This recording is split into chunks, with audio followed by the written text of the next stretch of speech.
Hi there, Rachel. Thank you for joining me today to talk about the process of leveling up Linneas. During our previous session, you went from 6 to 7, and I asked all the cast if they could take some time looking over the choices and figuring out where to take their characters from here.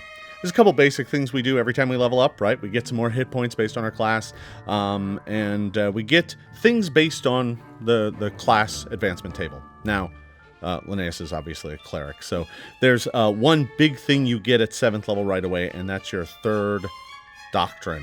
That's got some good stuff in it. Did you take a look at that? Yeah, I did. And I'm specifically a war priest, so I get expert in my favorite weapon, which is big. Yeah. More damage. That's not bad. Yeah. You also get to add the critical specialization whenever you strike with the weapon. Now, that's in the equipment chapter, and for swords, that means whenever you critically hit an opponent now with the Everflame, they'll be flat-footed until the start of your next turn, which is pretty good. That's very nice. Yeah. So you also get a general feat and a skill increase at 7th level. Have you given that some thought about where you're going with that? Yeah, the skill increase I took in medicine, because of course I want to be good at medicine as a cleric. Absolutely. And my general feat, I was looking through everything, and assurance medicine seemed like the best option for a cleric. That will allow you to treat wounds really easily. So what's that give you as just you don't have to roll, you just get a value for medicine? Yeah, I get a 10 as a base plus my modifier for medicine, which is a 13.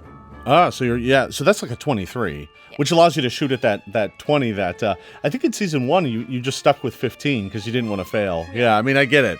Especially in the heart of some of those battles, you didn't want to have a 1 come up and hurt somebody. Yeah. Here, let me fix you. Oh, I made it worse. Dang it. Yeah. Now, obviously you're a cleric, and we would be remiss without talking about your spells, right? Oh, I mean, well, because at 7th level, you get 4th level spells. Mm-hmm. So all of your cantrips are going to go up to 4th, and you get some 4th level spells as well. I think you're going to get 2 of them. Have you looked through the 4th level spell list? I made a list of things that I am going to want to use. Specifically, my favorite is Divine Wrath. Oh, sure. Yeah, as 4th level cleric spells go, that one's pretty key. Yeah. And I think like almost everybody in the group is good. Yep. So you're going to be able to use that at will and just drop it in the middle of the party. It's like a mini fireball that doesn't hurt any of your friends. It's an AoE that they're not going to get damaged by, which I love doing area of effect stuff. Sure. If I'm not going to hurt any of my friends, that's even better because I can just drop it. I don't have to be strategic about it. Sure. I don't have to worry about hitting anyone else. Did you look at any other spells? Yes, I did actually. Vital Beacon. Okay. So that I can just do this on a daily basis, and my friends can come and put a hand on me in battle and get some healing, depending on how many people have taken from me. You know, the great part about that spell is it puts the kind of action on them. Mm-hmm. You cast the spell. Now, if you want some healing, come get some. Yeah. I'm busy, right? I'm busy smiting and throwing down that searing light. Yeah, it kind of frees you up to do other things, like run around with the Everflame and cut some people in half, right? Yeah.